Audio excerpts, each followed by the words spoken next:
Sizlarda ham shunday ancha payt turib qolgandan keyin qancha tortsa ham zavod bo'lmaydi. Shunaqa holat kuzatilganmi? O'shaning uchun diqqat bilan qarab turasizlar. Buni ustiga o'rmasdan uy sharoitida qana qilib zavodi qilib olamiz, yaqindan ko'rsatamiz. Mana qo'limda 6 oy bo'lgan ishlamaganiga benzopila turibdi.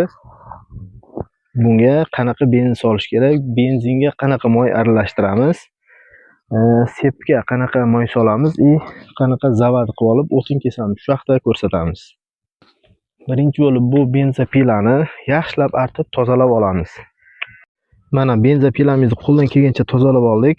Bunga hozir buni benzin baki 550 gramlik bo'lgani uchun mana yarim litr benzin oldik. Bu benzinga qanaqa moy qo'shish kerak? Hozir men 10 ga 40 kastrol moydan yarim litr bo'lgani uchun 10 gram qo'shdim. Endi buni kitobi bo'yicha 5 litrga 100 gram degan, o'shaning uchun yarim litrga 10 gram moy qo'shib oldim. Agar bu moy ko'p qo'shiladigan bo'lsa, tutab svichasiga o'tirib qoladi. O'shaning uchun ahamiyat berasizlar.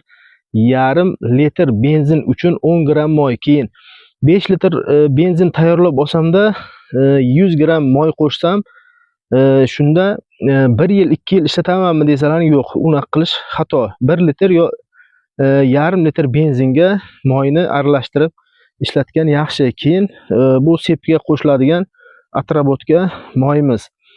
Mashinalaring moyni almashtirganlaringda mana shunaqa idishga solib olsalaring sizlarga ancha payt yetadi. Qani endi quyamiz. Keyin yana bitta ma'lumot, buni benzopilani ishlatmaydigan paytda benzin to'ldirib qo'yish kerak emas. Nima uchun desa, benzin bug'lanadigan suyuqlik bo'lgani uchun bu tezda bug'lanib bo'shab qoladi. O'shaning uchun buni to'ldirmay shunday bo'sh holatda qo'yib qo'yish kerak. Mana benzin bakimiz quyib oldik benzinimizni. Pashti to'ldi bu. Endi mana bu joyda sepni moylab turish uchun moy quyadigan joyimiz bor. Moyimizni ochib atrobotga quyib olamiz. Ehtiyot bo'lib, to'kilishi mumkin. Bir qo'limda telefon turibdi.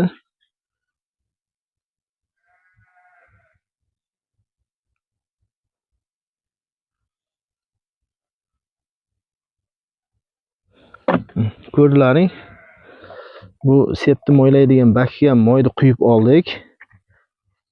Endi benzin kelish uchun mana uni benzin 1-2 marta bosib olamiz bunisini. Benzin keldi, mana benzin to'ldi. Endi включатель bor. Включателni tepaga ko'tarib, padsosini tortgan holatda buni tortib zavodi qilish kerak. Qani birga tortib ko'ramiz. Mana tortishni boshlaymiz.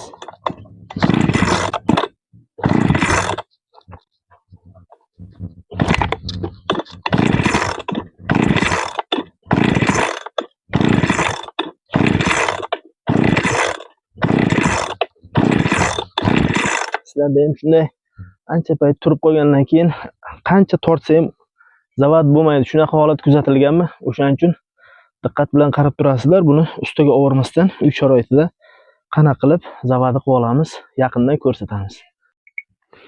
Mana nima qilamiz? Padsosni qaytaramiz joyiga. Mana bosilgan holda gazni bosamizda, o'zi padsos qaytib ketadi. Xuddi shu holatda mana bir kishi bo'lsak, mana oyoqni tiqib olamiz. Mana shunaqa. Mana shunaqa tiqib olib, hozir gaz polniy оборотda bosildi. Endi tortishni boshlaymiz.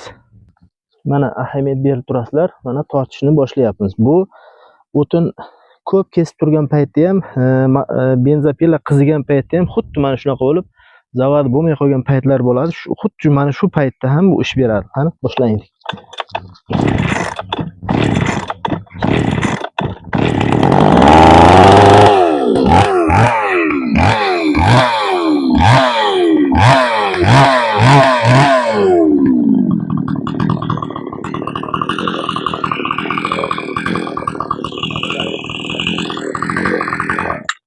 Mana o'chirib qo'ydik. Sizlarga zo'r lifehack bo'lish uchun